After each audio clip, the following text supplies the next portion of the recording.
Le Seigneur soit avec vous. Et avec votre esprit. Évangile de Jésus-Christ selon saint Matthieu. Gloire à toi, Seigneur. En ce temps-là, voyant les foules, Jésus gravit la montagne. Il s'assit et ses disciples s'approchèrent de lui. Alors, ouvrant la bouche, il les enseignait. Il disait : « Heureux les pauvres de cœur, car le royaume des cieux est à eux. Heureux ceux qui pleurent, car ils seront consolés. Heureux les doux, car ils recevront la terre en héritage. Heureux ceux qui ont faim et soif de la justice, car ils seront rassasiés. Heureux les miséricordieux, car ils obtiendront miséricorde. Heureux les cœurs purs, car ils verront Dieu. Heureux les artisans de paix, car ils seront appelés fils de Dieu. Heureux ceux qui sont persécutés pour la justice, car le royaume des cieux est à eux. Heureux êtes-vous si l'on vous insulte, si l'on vous persécute, et si l'on dit faussement toutes sortes de mal contre vous à cause de moi. Réjouissez-vous, soyez dans l'allégresse, car votre récompense est grande dans les cieux. Acclamons la parole de Dieu. Louange à toi, Seigneur Jésus.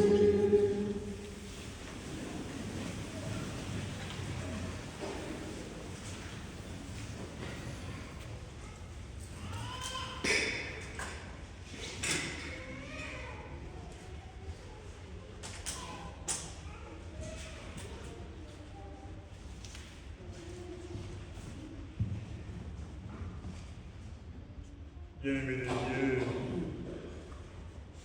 je disais au début de cette messe que la liturgie de la parole nous présente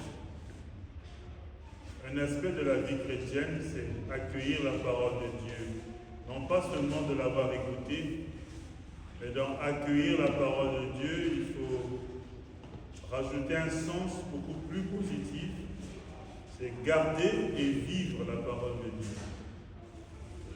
Le sermon sur la montagne que nous connaissons sous le nom des béatitudes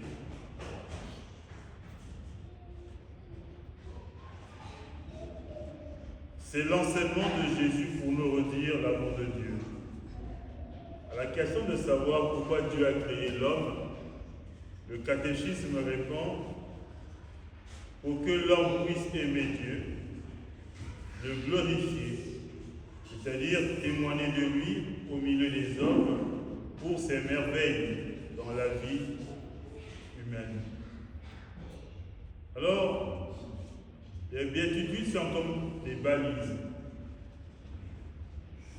Et les balises, c'est l'ensemble d'informations qu'il y a sur la route pour ceux qui sont motorisés.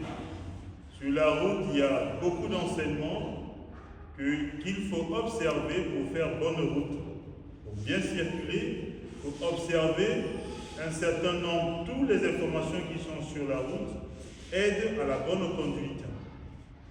Mais à la différence des béatitudes, ces balises ne sont pas à observer, mais ces balises sont à accueillir, à intégrer en soi et elles sont à vivre.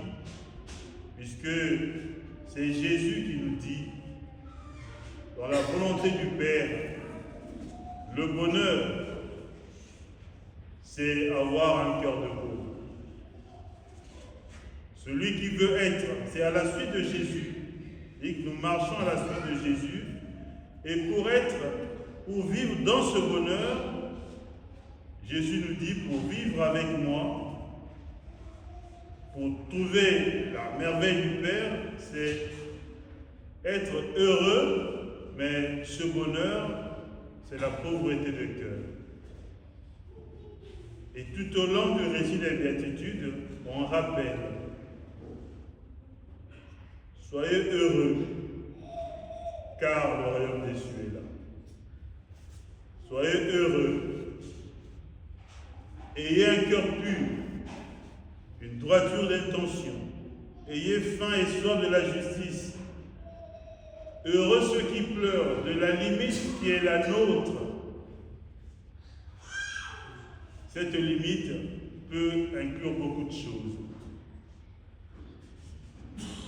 Mais pour être heureux, il faut s'ouvrir totalement à la grâce de Dieu. Donc il y a cette notion de bonheur qui se greffe à la miséricorde du Père. La miséricorde, c'est le trop-plein de l'amour de Dieu. Donc, pour que nous puissions être heureux tel que Dieu l'a voulu lorsqu'il nous a donné la vie, être heureux, c'est avoir un cœur de pauvre, c'est-à-dire un cœur qui se confie unilatéralement à la grâce de Dieu. Celui qui ne compte que sur Dieu, celui-là suit un chemin de bonheur. Donc, ce bonheur n'est pas le fait d'amasser des biens matériels, mais ce bonheur, c'est le fait que puisse éclore au cœur de l'homme la grâce de Dieu. Ce n'est pas rien d'être chrétien. Vous savez, quand on est chrétien, quand on devient chrétien, lorsqu'on est de nouveau, on est dans une famille, et cette naissance dans la nouvelle famille nous donne une grâce particulière. Cette grâce est la triple identité de prêtre, prophète et roi. Et pour faire quoi? Pour suivre Jésus le Christ. Mais pourquoi suivre Jésus le Christ? Pour témoigner que Dieu est amour. Donc s'il y a cette grâce du bonheur qui est là que Dieu nous donne, puisque par le baptême nous sommes configurés au Christ, donc nous cherchons ce bonheur, et puisque la miséricorde du Père nous donne accès à ce bonheur, pour que cela soit complet, il y a un autre aspect qu'il nous faut entretenir, c'est l'humilité. Ce que dit la deuxième lecture. C'est dans ce qui est fragile que la grâce de Dieu s'est révélée. Il n'y a qu'à observer la crèche. C'est dans un nouveau-né, dans un enfant, dans ce qui est le plus fragile, que Dieu s'est révélé, que Dieu s'est incarné dans la nature humaine. Il a pris les traits d'un petit enfant. C'est une grâce de l'humilité, puisque en observant la crèche, nous remarquons que des gens sont venus de loin, des mages, qui ne sont pas chrétiens à la base. Et les gens qui sont venus de loin, mais venus pour adorer le Fils de Dieu. Et nous avions dit pendant les célébrations de Noël que Dieu s'est fait semblable à nous. Il a pris les traits de l'homme pour montrer à l'homme ce que c'est que aimer Dieu, aimer le Père. Donc à notre tour, une question peut nous aider. Est-ce que l'on peut être heureux dans la vie en entretenant une douleur dans son cœur? Est-ce qu'on peut être heureux dans la vie en entretenant une souffrance dans son cœur?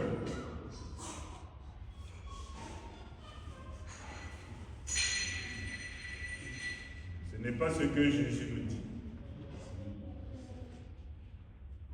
Donc à notre tour, je dis, cherchons ce bonheur qui nous est déjà donné par la grâce du baptême. Mais cherchons-le pour le vivre, pour que nous soyons des témoins authentiques de cet amour de Dieu au milieu des hommes. La vie chrétienne n'est pas linéaire. La vie chrétienne aussi, il y a des jours avec, des jours sans. J'ai fait un témoignage à quelqu'un qui est venu me voir il y a quelques jours, que la sainteté de Dieu n'est pas la perfection.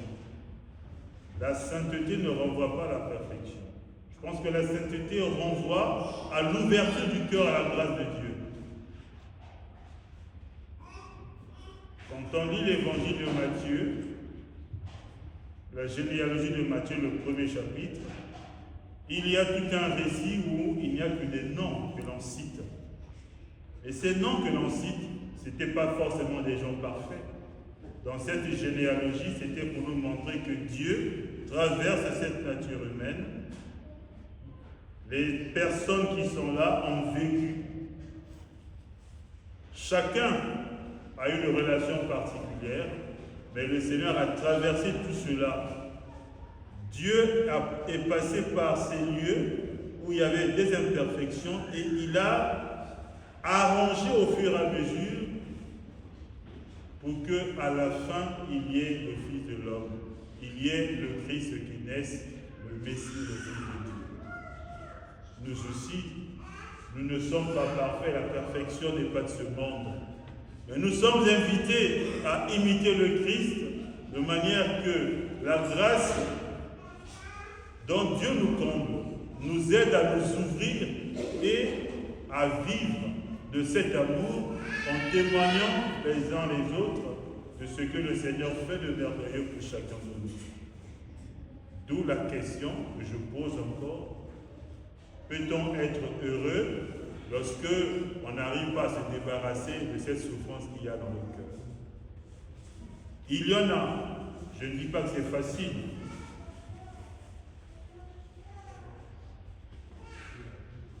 Vous connaissez mon credo, ce n'est pas de la morale que je fais. Mais je dis simplement que nous devions faire l'effort dans la vie chrétienne qui est nôtre, d'enlever tout ce qui est souffrance incommensurable, douleur inexorable, enlever tout cela, offrir cela à la table de l'Eucharistie et demander au Seigneur